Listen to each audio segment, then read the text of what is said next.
بسم الله الرحمن الرحيم sida aad ka maqasheen shalayta hay'adaha caafimaadka dalka waxay xaqiijiyeen in wadanka laga helay kiiskii ugu horeeyay ee cudurka loo yaqaan coronavirus waxaan ummadda Soomaaliyeed meel walba ay joogaan ugu baaqaya inaanay walaacin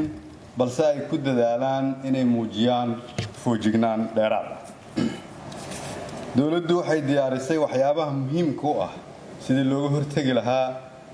cudurkan iyo qaabkii aan wajihi lahayn xaaladda ka dhalan karta dawladdu waxay hirgelinaysaa xarumo aan ugu yeeri doono xarumaha badqabka oo ah xarumo aan rabno in lagu haayo dadka aan isleenahay waa in la karantiilaa inta la hubinayo caafimaadkooda ilaa hadda waxaan rajaynaynaa inaan sameeyno ugu yaraan 2 ama 3 xarumood sidoo kale waxaan rajaynaynaa in isbitaal Martini aan si gaar ah uga dhigno meeshii lagu daaweyn lahaa bukaamada waxa ku socota shaqo qalabayn iyo maalgelin si uu la tacaali karo isbitaalkaas dhibaatooyinka ka iman kara cudurkaas haddaba si aan ula tacaalno xaaladaha ka dhalan kara cudurkan loogana hortago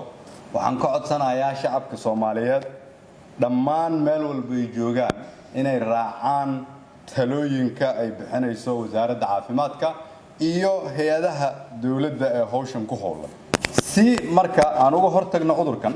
waxaan caawa halkan shacabka Soomaaliyeed u sheegaynaa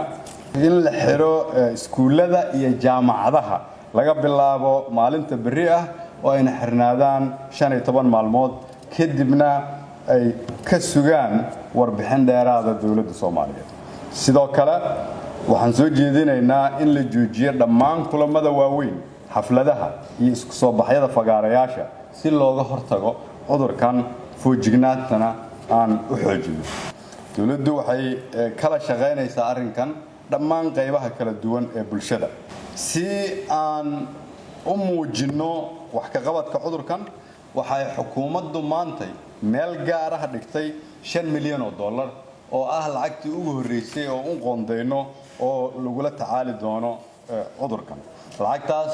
waxa uu qaban doonaa qof walba oo Soomaaliyeed oo dhibaato ka soo gaarta cudurkan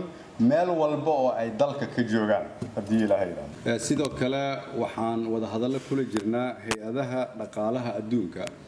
si aan uga helno caawinaadii looga hortagi lahaa cudurkan dalka Soomaaliyeed oo dhan waxa kaloon sidoo kale la fariisanay oo aan talooyin isweydaarsanay ganacsatada Soomaaliyeed sidii iyadana aanu xaqiijin lahayn saameynta cudurkan uu ku yeelan karo dhaqaalaha oo aan uga hortagi lahayn ugu dambeyntii waxaan leeyahay shacabka Soomaaliyeed waxa ugu xooggan ay haystaan waa iimaankooda aqoonidooda iyo diintooda inaan duceysano ilaahay ku xirnaano ilaahay barano ayaan soo jeedinayaa waan idin mahad celinayaa kulligiin wasalaam